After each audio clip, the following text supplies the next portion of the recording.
Hey everyone, in this video I'm going to be showing you my first round game from the National Open in Las Vegas, which I played in just a few weeks ago. This is in the under 1700 section, and I think this is probably the strongest game that I played throughout the event, which means my chest kind of, went downhill from here, but minus just a couple of mistakes. I think it's a very, very instructive game. I'm going to show you sort of how you come up with and set up tactics throughout the game, and then how you can convert a very small one pawn advantage through a series of about a 60 move game. So without further ado, let's take a look. So I have the white pieces here, and of course I'm playing my trusty London system. I did actually have a chance to prep for this opponent just a few minutes before the game. I found out that he plays the Dutch, and so I was able to prepare just a few more moves than I normally would have in my basic repertoire against the Dutch. I'll kind of show you where my prep ended. It's very basic, like London type stuff. But okay, we're just developing our pieces, and here was kind of the first interesting way that he was playing. So usually in the Dutch you want to push one of these pawns, but not both of them, at least not so early in the game. If you're pushing your G pawn, this means that you want to fianchetto your bishop this way and get castled basically as soon as possible. I think you normally want to play like D6 and play it a little bit more like a King's Indian almost type setup. And then you also have to be ready for like this H pawn push, which can be a very scary attack. Just from my personal experience, limited experience playing the Dutch, you kind of got to be ready for those kinds of things when you're giving your opponent this fishing line over here. If you're playing your E pawn forward, that normally means your bishop is not going to fianchetto this way, but instead is going to come out somewhere along this diagonal. And it's a little bit more of like a stonewall setup where you kind of want to take full control of the center like this, and then hide your king away, of course, on the king side. But playing both of them, you're pushing pawns when you should be developing your pieces. But okay, we continue. I push c4, just taking up a little bit more space in that central area of the board.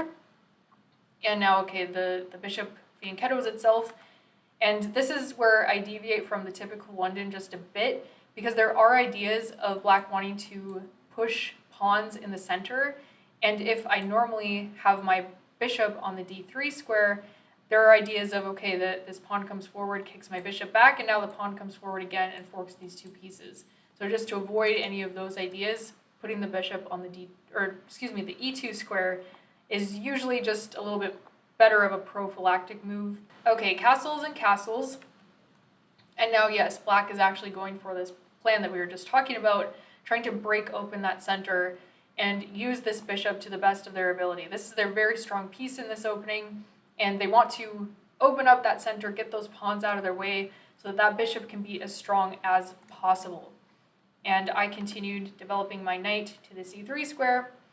The queen comes out, and again, if you show this position to a beginner, I would say they would probably consider white to have a stronger position simply because all four of our minor pieces are out, whereas black still has two minor pieces on the back rank. I don't know if I've ever seen this queen move before, but it very clearly has a plan, again, pushing that e5 pawn and trying to break open the center. I moved my queen out to c2, and here's where I want to give you a little bit of foreshadowing, because when we're looking at long-range pieces, a lot of times, if there are other pieces in the way, we don't look beyond what that long-range piece can see. But if you think of your pieces more like a glass door, as soon as that door opens, you'll be able to go out and get what's on the other side of that door. So if both of these pieces are glass door, as soon as this knight moves, and as soon as this pawn moves, okay, we're going to have this pawn on the other side. We might even have this bishop on the other side. So not stopping the way you're visualizing your long-range pieces because there are other pieces in the way. Those pieces can move very quickly, as we will see as the position continues. The knight continues by developing itself, and you'll see that in this position, black's main problem is just their pieces are a little bit jumbled. So this light-scored bishop is kind of having a hard time getting out. The bishop needs to get out because otherwise this rook will be stuck and the rooks won't be connected. Also, they're just not playing with one of what could be one of their stronger bishops. And it's going to take black a few moves to do that. I played the move, h3. This slightly overdue, I would say, because black has these options of coming to the h5 square with their knight and attacking my bishop. I would like to hide that away on the h2 square. rather than leaving it there for black to take, win my bishop pair, and also double my pawns. So again, just kind of a prophylactic move, and now, okay, we have this pawn push in the center that we've been waiting for. And here in this position, I did have commentators on this game, and they both said that probably the better move would have been to just move my bishop away. So say I do that. If black captures here, we're perfectly fine recapturing. We've got pretty strong pawns here in the center. If we do move the bishop and black continues to want to try and gain space, which I think is very probable, this knight can actually just reroute itself and go over here on the queen side, and we don't really have issues. Of course, this pawn chain is very strong for black, but it can also be broken down kind of easily. If black attempts to go for a pawn storm on our king side, suddenly all of those pawns, as soon as one moves, all of those pawns are going to become much weaker. So this would have been the better option, actually just moving my bishop out of the way. Let's go back to the actual position, but instead here I actually captured. I captured this pawn. I don't like pawn tension. I want to get rid of it. It makes me think too much. And black actually captured with this knight, which was a pretty big inaccuracy. If they wanted to recapture here with the pawn, then they would still have that idea of kicking my bishop away and having this very strong pawn chain that would be a little bit more difficult for me to break down, and that would sort of justify their idea of pushing those pawns in the center to gain space. But taking with the knight doesn't allow them to do that, but hey, I gave them another chance. I took with my own knight. My commentators were not super happy with these inaccuracies, but okay, this is low-level chess for you. And after the pawn captures, I move my bishop back, and now I've got this problem where my bishop is stuck behind this pawn, which is like decently well defended, and black wants to try and get their light squared bishop out. This was probably the wrong way to go because it's weakening this c pawn. I keep coming back to this c pawn because it's going to be very important. You'd actually rather keep your b pawn back and actually push this pawn just to prevent my knight from ever coming up. But after this, white has a pretty serious edge just because of the weaknesses that this move has created. Bishop f3 looks like kind of a strange move. It's putting a bishop on the square where your knight normally wants to go, and of course it's making this one move threat. It's attacking this rook.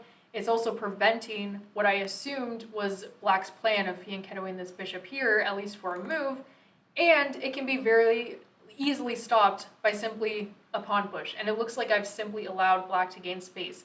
But after I move back with my bishop, this is actually exactly what I wanted because my dark squared bishop suddenly has this super strong diagonal, again, aiming towards the c pawn, and soon we're going to see the fireworks that this is going to cause. So kind of forcing this move out of black was my entire plan with wasting these two moves. My position's very good, so I figured I had the time to make this sort of positional, it's not even a sacrifice, but a sacrifice of tempo in order to increase the scope of my dark squared bishop. Black continued with the plan of fianchettoing their bishop, and I moved a rook onto the only open file on the board. This is very important to fight for these files.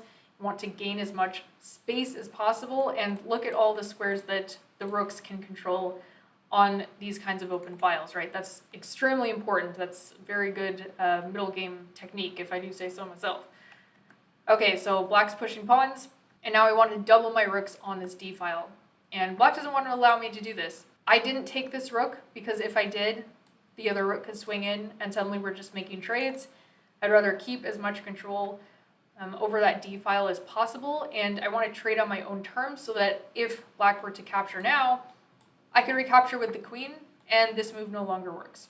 Okay, the king moves. This is just getting out of the way of any ideas along this weak diagonal, which I totally understand, but it is a bit of an inaccuracy, and now I'm able to jump in and utilize my strong position to create some concrete threats. And the move that I chose, there are a few that work, but this one I think is clearly the best. Finally, knight d5. So this move does a whole bunch of things, right? It's immediately attacking this queen, so this is like, I mean, it's a very forcing move. It's forcing black to do something about this knight in particular, but there are other things that it's attacking. Okay, the knight is attacking the knight. It's also teaming up with the bishop on the c pawn, and one of the glass doors has suddenly moved out of the way of our queen, and after black captures, which they do with the bishop, The other glass door moves out of the way, and suddenly our queen has a clear line teaming up with this bishop towards that c-pawn. And after just a couple of trades, very simple trading sequence, I have an unstoppable attack against black's pawns. The other thing this c-pawn moving out of the way did is that it opened up a path for our light-squared bishop to attack that a6 pawn. So this is a double attack, right? We're attacking the a6 pawn. It's not defended by anything. And we also have this double threat against the c-pawn, which is only defended by black's queen. So black only has one move to save 2 pawns. They can't do that. This is essentially a fork. So you can see all of these tactics sort of coming into play just by having good piece placement at this point in the game. So black decided to move their knight back and save the c-pawn. This, I think, is probably the best option. This c-pawn is kind of the base of the pawn chain here. And okay, we take the pawn on a6. Black swings the rook over, and now another x-ray attack down towards my a2 pawn. But luckily, since it's on a light square, I'm able to swing my light-squared bishop back and defend it backwards. And now the knight jumps in, preventing my d-pawn from moving forward at all. Also, of course, attacking my bishop. Moving it back is not super necessary, but I did want to keep the bishop pair, so okay. And now the rook swings in. I see that the idea is to come over to the c5 square and attack my queen. So the game is definitely not over. Just because you're up a pawn against strong players, it doesn't mean that you're necessarily completely winning at this point. At this point, it just means that I've got a decent edge. So I still have to be very careful. There's still plenty of open space, plenty of room for things to go wrong here.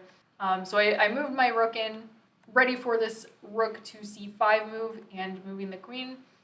The rooks are traded off. Now again, I'm attacking this c-pawn. It is still defended by the queen, but black moves the rook over to add another layer of defense to this. And here's kind of an inaccurate move. I was kind of playing hope chess here. My idea was to actually bring my rook over if I had a few moves free, and I would be able to capture this knight, and after black captures back with the queen, I can capture the queen with my queen. After the pawn takes, I have a free rook on the other side. That was my idea. Obviously, my opponent had a few moves to stop this. Better in this position was just to be a lot more blatant about what I wanted. Just bring the rook in right away and add another attacker to that really weak backward c-pawn. But that's not what happened in the game. And now black wants to trade off the dark squared bishops. I'm pretty happy to actually do this on their terms, because if I wait around and maybe move my rook in, black could actually just capture, and when I capture, there's suddenly this check. And it doesn't really do anything, but it does waste my own time and having to move my king out of the way of some checks, or push a pawn or something. I would rather just keep the time that I do have, not having to run away from checks. So I take the bishop, queen recaptures, and then I make this mistake, which actually brings the evaluation back down to basically equal. And the problem with this move is that, yes, it's offering and in fact kind of forcing a queen trade, because the queen can't move out of the way, it's pinned to the king. But if black captures back now, I have to capture with the pawn, and my idea was to eventually push up here, break through with a move like c5, and then try and get this buddy through. But I just don't have the time. Black is able to prevent me from ever pushing c5. My bishop becomes kind of an overgrown pawn, but black gave me a second chance. They didn't actually capture the queen here. They moved their knight back and wanting to take on their own terms. So now if I take, now the knight gets a little bit closer to the center of the board, a little bit more involved in the game. But again, it gave me the chance to change my mind, which I did, playing the move rook c2. And so finally, when black captured my queen, we took back with the rook, not the pawn, keeping this, not really tension, but this attack against the c-pawn, which is going to continue to be a weakness for black. I'll show you how the rest of the game went. We get kind of into an endgame here. So I made another one of these interesting bishop moves, which is trying to provoke a pawn push that's going to weaken my opponent's position. So the idea, of course, is you want to come in and kick the rook away and then try and win this pawn. Black didn't allow this. They pushed b5, forcing my bishop back, but I have all the time in the world, and now these pawns are separated. It's going to be a lot easier to win them than if they were holding hands. And we have this series of a couple of moves, pushing a3, of course, to prevent the b pawn from moving forward, and black surrounding the king. I move my rook up to defend my e-pawn, and surprisingly this rook cannot be kicked around very easily, even though it seems to be on kind of a weird square. It's going to take black a few moves to like try and force his way in here, and if the knight ever moves back trying to attack my rook, well then I just win this pawn. So black's really tied down here, and I'm able to start going after that weak b-pawn. Black blocked, but I do just get an equal trade now, and I'm actually very happy to go into this rook endgame because I'm just up a pawn, and because my rook is a little bit more active and I have this outside passer, it felt very winning to me, and I felt, even though black's king was more active, I was going to be able to get my king into the rescue very soon, dropping that rook back to defend the b-pawn, and also keeping my rook on this file so that the black king could never pass this line and try and come over here and help stop the pawns. So I'll kind of breeze through the next couple of moves because it's kind of just a maneuvering king walk here, getting my king into place to defend that b-pawn so the rook can move out of the way. I gave this check, and importantly here, I was calculating if black were to block, I can never take this because suddenly black gets a passed pawn. But black made it easy on me and actually moved out of the way. I thought it might be better to go back to the c5 square, just staying on this side of the board where my dangerous pawns are going to be. But now the rook is just completely cutting off the king. The king's never going to be able to come and help stop that dangerous outside passer. Okay, so I go after and attack this c4 pawn. Black kind of forces these trades, and I'm able to get my king onto b2, preventing any rook infiltration. Trying to go after these pawns, the rook just has to move, and now I'm able to start pushing my pawn. And after check, okay, the rook gets in again. I move my rook back to defend the second rank. I didn't want any shenanigans with this rook, black's rook trying to win, these kind of pawns and getting a pawn through on the other side. So again, very maneuvering. You got to be careful. You still have to think in these kind of endgames, which we'll see Kamryn did not do a little bit later in the game. But black continued to push pawns. I pushed a5. And now, okay, this took a little bit of calculation too, just making sure that these pawns weren't going to be able to do any breakthroughs. I figured there was nothing. And now here was the move that is just a complete blunder. This is blundering away a draw. I've given up my pawn. I figured I had everything covered because if black goes here, okay, I'm close enough to block with the rook. If black goes all the way back, okay, I go here. If they go here, I go here. That's the idea. But I missed one crucial detail. And this would have just won the pawn for my opponent. My king can't get there in time. My rook can't get there in time. I'm losing the pawn, and this game would have been a draw. So this was extremely careless on my part. I got a little bit too excited pushing the pawn, but I got lucky again, and my opponent missed it. They went all the way back to the b8 square, and now I'm able to move my king up closer to the pawn.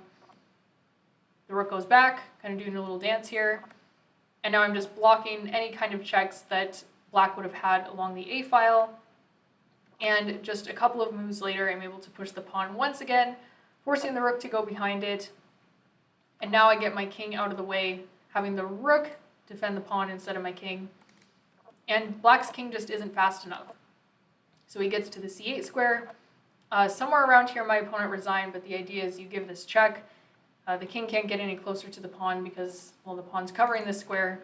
So after the king moves away, now my king infiltrates, and the rook either has to sacrifice itself now for the pawn or put it off for one more move, just, keeping that 8th rank secure after I promote, sacrificing itself then for the pawn, and I'm simply up a rook. So my opponent resigned. If you want to see how this game played out in real time, you can go and check out my VOD channel. The link is in the description. All of the rounds are up there. They were streamed live with some excellent commentary. So if you enjoy classical chess, I would highly recommend checking them out. Thanks so much for watching. I hope you learned a lot, and I'll see you soon.